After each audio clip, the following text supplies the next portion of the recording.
Welcome to CommunityAmerica Ballpark. I'm Matt Fulks, Director of Media Relations, along with, so many different titles we can give him, but we'll just say Royals Hall of Famer, 85 World Series MVP, two-time Cy Young Award winner, Bret Saberhagen. And first off, thanks for being out here tonight, and outstanding crowd that came out to see you. Well, I don't know about the crowd being outstanding. I hear it's outstanding every night, so I don't think me coming out, but it's great to be here. Great ballpark. It's always great to get back to Kansas City as well. So, and I get to reminisce with a few old buddies of mine that are in and around the ballpark. So it's great. And this is your first time here, isn't it? It's my first time, yeah. And I've driven by on 435 and seen, the raceway and all the different stuff that's here, and the soccer team. And I guess they're hosting the All-Star game this year, which is great. So yeah, Kansas City's been rocking and rolling. All-Star game here last year. Now we just need to get them back to the playoffs. Yeah, exactly. So we'll go back to '85, the last time they were there, and I was trying to put myself in your shoes today for just a moment. Just being 21, you're expecting a kid. I mean, how in the world did you stay focused throughout that World Series? Well, I think that just that the guys that were around us. We were more of a family than anything else. We did stuff in the off season. We did stuff together on weekends, barbecues and that, and we were just a close-knit group. And I think that's what really, we probably didn't have the best team on paper, but the closeness that we had, and we just went out and played baseball, and it was pretty easy to focus when you got guys pulling for one another and being friends and wanting to do well for each other. I mean, obviously the MVP was huge, but are there a couple moments that really define that World Series for you? Well, it was. I think what really helped us in the series being down 3-1. We just did that against Toronto, and we came back when we were down 3-1 against them. And so when we got into the same situation in the World Series, we just felt that, hey, we were going to win this thing. There were so many great moments in that time, the I-70 series, playing against the Cardinals.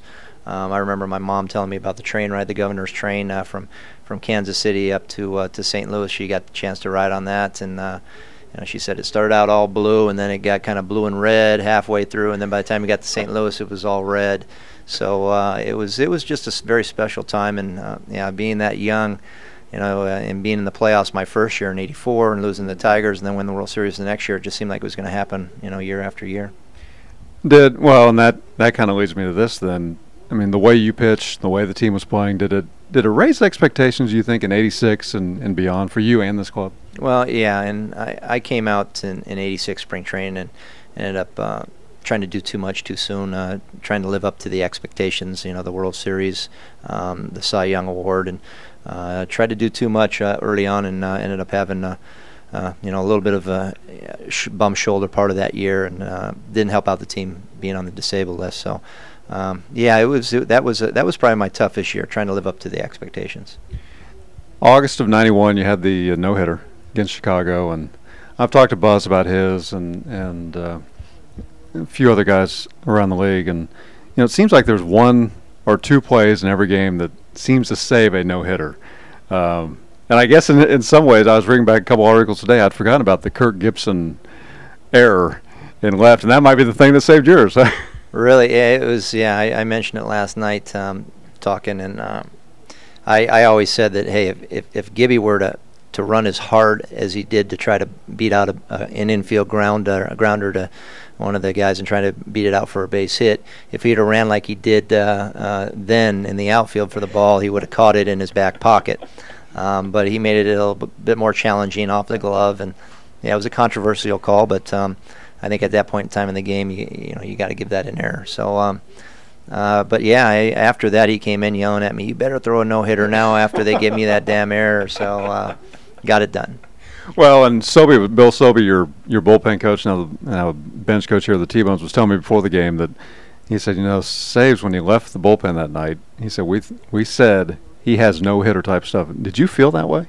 I don't really recall. I mean, there's times where, and honestly, a lot of the times when you have good stuff, it doesn't go right into the game with you. So, and at times you have a bad bullpen and just nothing's working, and you get out there and it's working. So, for me, it always seemed like it was a kiss of death to have really good stuff down in the bullpen and taking it out to the game. So I just like to go about my business down there and try to get loose, and whatever happened during the game happened. Yeah, the MVP, the no-hitter, couple Cy Youngs. Is there one award or one accomplishment for you that stands out above the rest? World Series. It's by far the toughest thing to achieve. You can go out and have a great year, but the team needs to have 25 guys to go out and play good baseball. So, yeah, the Cy Youngs are great. I think they're talked about a lot more than the World Series. When people ask for an autograph or something, they want the Cy Young inscriptions. You get a lot more of that than the World Series, MVP. But that's something that it takes a team to accomplish that, and that's the one thing that, looking back on my career, that I'll always cherish the most is the World Series. I've talked to Mark Gubicza and George Brett about we'll say the early living arrangements with George. But one thing they talked about was the Gooby stare, and George said, if we made an air behind Gooby, he'd turn around and just give us the Gooby stare. He said if we made an air behind Sabes, he said I think he'd turn around and laugh at us. Yeah, it was, nobody wants to make an error, and to kind of turn. Gooby did that a lot too. It's like, come on, Gooby, you can't do that. I mean, you're going to make them nervous first off, and then they're going to be pissed at you. So, I was one of those guys who would say, hey, I'm going to get you another ground ball right now. Let's turn two. That was my deal. But yeah, talking about us coming up in 1984 and making the team, Gooby and I, and living with George after I think about a month of living with him.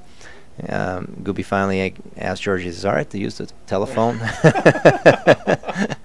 Meanwhile, I was helping myself to whatever he had in his closet, using his car and so on and so forth. And after about a month and a half, he says, I can't take you two youngsters anymore. I'm going to get you a place. And we went down the plaza and roomed together down in the plaza. And then we moved back in with him in the playoffs. So, yeah, he was one of those guys that was a great mentor and just really cared about the younger guys and wanted to make sure that they were doing things the right way.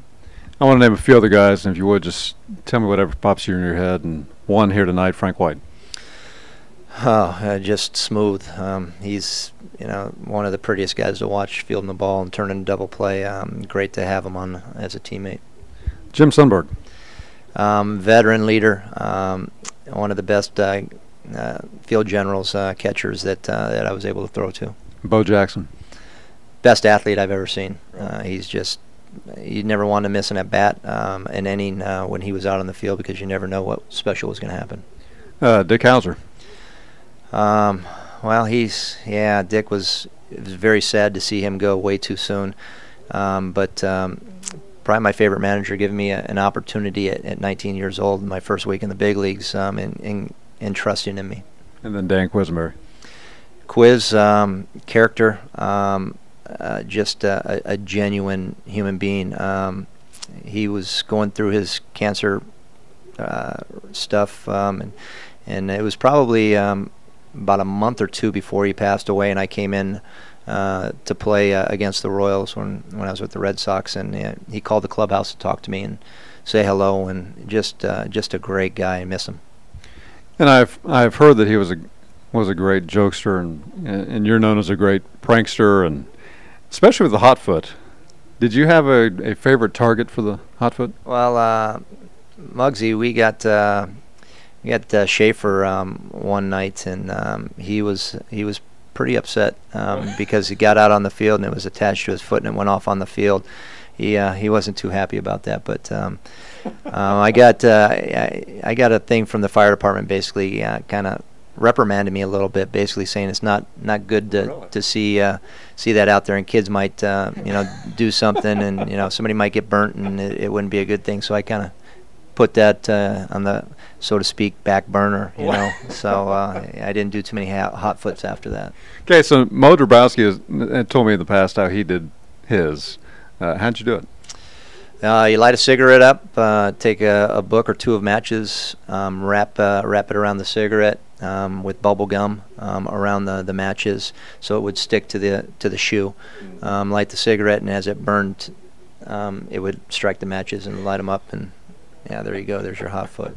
Well, and Sobey and Frank both were talking about Schaefer's, and they said you got it perfectly because he was just getting ready to go out to the field, and then within a minute or so while he's out there, it hits. Yeah, it was he came back and gave me some BS excuse about he was pissed first off because people saw it happen and he's jumping up and down at first base, and he basically said you're gonna burn up the turf and it's gonna leave a mark on the turf and they're gonna have to replace. So he didn't think it was too funny, but everybody else did. Well, Bret, we appreciate your time here, and we appreciate you coming out here to Community America, and hope to see you again sometime. Absolutely. It's been a great time so far, and hopefully go out and check out a nice W for the T-Bones.